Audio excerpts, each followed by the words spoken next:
इतिहास साक्षी है कि पुण्य भूमि भारत की गाथा भारत की अस्मिता, गौरव और राष्ट्रीय स्वाभिमान के लिए विदेशी आक्रांताओं से संघर्ष की महान गाथा है। बर्बर आक्रांताओं ने भारत की आत्मा पर चोट करने और भारत का अपमान करने के लिए हमारी संस्कृति और आस्था के केंद्रों को उद्ध्वस्त किया। सोमनाथ, काशी, मथुरा और अयोध्या के मंदिरों का तोड़ा जाना आज भी भारत की स्मृतियों में जीवित है। सन 1528 में अयोध्या में भगवान श्री राम के मंदिर का मुगल आक्रांता बाबर द्वारा तोड़ा जाना ऐसी ही एक अक्षम्य घटना थी जिसने सीधे भारत के सम्मान और आत्मा पर चोट की थी। कारण साफ था, अयोध्या के श्री राम के मंदिर पर आक्रमण भारत की आत्मा पर आक्रमण था। जहां हर भारतीय के रोम रोम में राम बसते हैं, वह भारत यह अपमान कैसे सहता। राम मंदिर पर आक्रमण भारत को आहत कर गया था। विदेशी हमलावर अपनी बर्बरता दिखाते गए और भारत अपने आत्म गौरव को फिर से पाने के लिए संघर्ष करता रहा। भारत रामलला के जन्म स्थान पर बाबर के नाम पर बने एक ढांचे को देखता और उसे हटाने का संकल्प लेकर शक्ति संजोया करता। हिंदू समाज आत्मसम्मान के रण में डटा रहा और लगातार हमलावरों द्वारा बनाए गए बाबरी ढांचे को हटाने के लिए लड़ता रहा। सरयू कई बार रक्त से लाल हुई। कभी स्थानीय शासकों ने तो कभी साधु संतों और राम भक्तों ने राम जन्मभूमि की मुक्ति के लिए अपने प्राणों की आहुति दी। 15 अगस्त 1947 को देश की आजादी के साथ सैकड़ों सालों से चले आ रहे इस संघर्ष में नई ऊर्जा और एक नया मोड़ आया। अचानक 23 दिसंबर 1949 को बाबरी ढांचे में श्री राम लला प्रकट हुए। हजारों राम भक्त दर्शन के लिए उमड़ पड़े। तत्कालीन प्रधानमंत्री पंडित जवाहरलाल नेहरू ने उत्तर प्रदेश सरकार को श्री राम लला को विवादित ढांचे से हटाने का आदेश दिया। उत्तर प्रदेश सरकार ने अयोध्या के कलेक्टर को यह काम दिया और यह निर्देश भी कि जरूरत पड़ने पर वे बल का प्रयोग भी करें। अयोध्या के कलेक्टर ने सरकार को उत्तर दिया कि यह नरसंहार के बिना संभव नहीं है और फिर भी वह ऐसा चाहती है तो किसी दूसरे कलेक्टर से यह काम करवा ले। परिणाम स्वरूप रामलला की मूर्ति वहीं विराजमान रही। विवादित ढांचे को बंद कर दिया गया। केवल पुजारी को सेवा अर्चना के लिए भीतर जाने की अनुमति थी। फिर भी राम भक्त विवादित ढांचे के बाहर से प्रभु श्री राम की आराधना करते रहे। भारत के हिंदू समाज के लिए चुनौतियां और बढ़ गई। मामला अदालत में गया। विपक्षी दलों द्वारा अदालत में भगवान श्री राम के अस्तित्व पर सवाल उठाए गए। उनके अयोध्या में ही जन्म लेने का प्रमाण मांगा गया। भारत का जनमानस अब आहत हो उठा था। आजाद भारत में भी हिंदू समाज को अपनी आस्था और श्रद्धा के लिए संघर्ष करना पड़ रहा था। चुनौतियों के इस समय में सन 1984 में विज्ञान भवन दिल्ली में विश्व हिंदू परिषद ने धर्म संसद का आयोजन किया। इस संसद में देश भर के संतों ने राम जन्मभूमि की मुक्ति के लिए आह्वान किया और राम जन्मभूमि मुक्ति यज्ञ समिति का गठन किया। धर्म संसद ने राम जन्मभूमि की मुक्ति और वहां भगवान श्री राम के भव्य मंदिर बनाने के भारत के जनमानस के संकल्प को फिर से दोहराया। विश्व हिंदू परिषद के नेतृत्व में मंदिर निर्माण के लिए पूरे देश में अभूतपूर्व आंदोलन की शुरुआत हुई। सन 1989 में विश्व हिंदू परिषद द्वारा गांव-गांव से रामशिला पूजन करके अयोध्या भेजी गई। 2,75,000 गांवों से रामशिलाएं अयोध्या पहुंची। भव्य राम मंदिर के शिलान्यास का निर्णय हुआ। पूज्य संत महात्माओं और हिंदू समाज के अन्य प्रमुख नेताओं के निर्णय के अनुसार अनुसूचित जाति के प्रमुख नेता श्री कामेश्वर चौपाल ने 9 नवंबर 1989 को मंदिर निर्माण का पहला पत्थर रखा।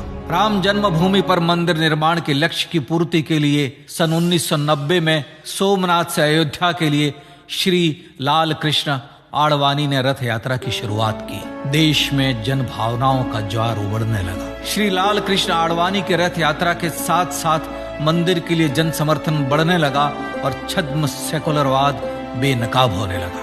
इस जन आंदोलन को रोकने की तमाम कोशिशें हुई पर सब व्यर्थ हुई। विश्व हिंदू परिषद ने देशवासियों से अयोध्या में जन्मभूमि पर मंदिर निर्माण के लिए 30 अक्टूबर और 1 नवंबर 1990 को कार सेवा का आह्वान किया। परिणाम स्वरूप लाखों राम भक्त कार सेवा के लिए देश के कोने कोने से अयोध्या आए।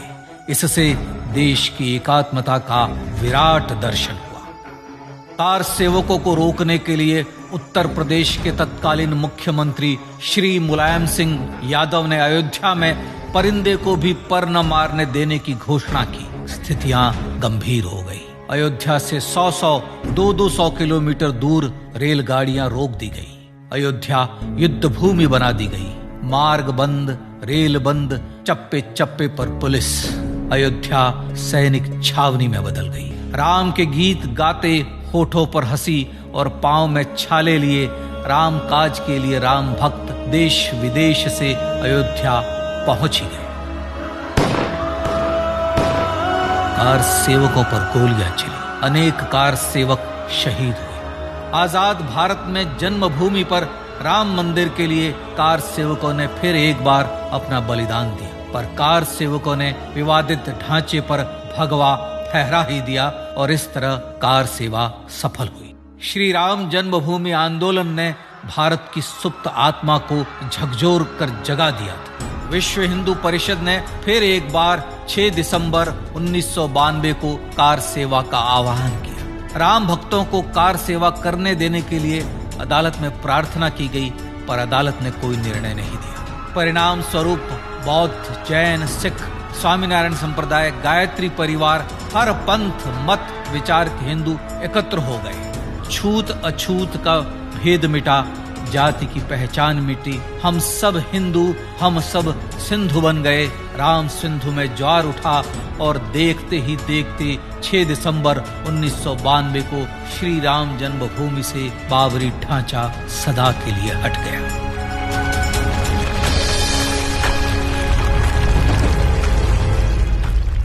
यह क्षण शौर्य, न्याय और सत्यमेव जयते का क्षण था। यह तो धर्मस्ततो जय का क्षण था। पर संघर्ष की गाथा यहां जाकर भी नहीं रुकी। छद्म सेकुलरवादियों द्वारा भारत और भगवान श्री राम के इतिहास को झुठलाने के लिए अदालतों में चुनौतियों का सिलसिला चलता रहा, जो 1950 से चल रहा था। पर सत्य को तो जीतना ही था। आखिरकार देश के सर्वोच्च न्यायालय के 5 जजों की खंडपीठ ने 9 नवंबर 2019 को ऐतिहासिक निर्णय दिया और यह कहा कि अयोध्या जन्मभूमि परिसर की पूरी 67 एकड़ भूमि रामलला की, और न्यायालय ने भारत सरकार को जन्मभूमि पर मंदिर बनाने के लिए एक ट्रस्ट बनाने का आदेश दिया। सर्वोच्च न्यायालय के आदेश के अनुसार भारत सरकार ने 5 फरवरी 2020 को श्री राम जन्मभूमि तीर्थ क्षेत्र नाम के ट्रस्ट का गठन किया और राम जन्मभूमि न्यास की भूमि जो सरकार द्वारा अधिग्रहित की गई थी, उसे ही नवनिर्मित न्यास को वापस दे दिया गया। 5 अगस्त 2020 को भारत के प्रधानमंत्री श्री नरेंद्र मोदी ने श्री राम जन्मभूमि तीर्थ क्षेत्र के अध्यक्ष पूज्य महंत नृत्य गोपाल दास, राष्ट्रीय स्वयंसेवक संघ के पूज्य सरसंघ चालक डॉक्टर मोहन भागवत एवं उत्तर प्रदेश के मुख्यमंत्री श्री योगी आदित्यनाथ की उपस्थिति में श्री राम जन्मभूमि पर भगवान श्री राम के भव्य मंदिर के लिए भूमि पूजन कर निर्माण कार्य का शुभारंभ किया। इस तरह लगभग 500 वर्षों से राम जन्मभूमि की मुक्ति के संघर्ष का पटाक्षेप हुआ। अपने आत्मसम्मान और राष्ट्रीय अस्मिता के लिए इतना लंबा संघर्ष विश्व के इतिहास में बेजोड़ है। श्री राम भारत की आत्मा, भारत की परिभाषा, हमारे राष्ट्रीय आदर्शों और जीवन मूल्यों के प्रतिनिधि मर्यादा पुरुषोत्तम हैं, जो हर हिंदू के होठों पर जन्म से मृत्यु तक रहे। बस यही हर हृदय में प्रार्थना होती है। राम भारतीय राष्ट्रीय स्वाभिमान और आसेतु हिमालय से समुद्र पर्यंत तक जन जन को एकात्मता के बंधन में बांधने वाले रक्षा सूत्र हैं।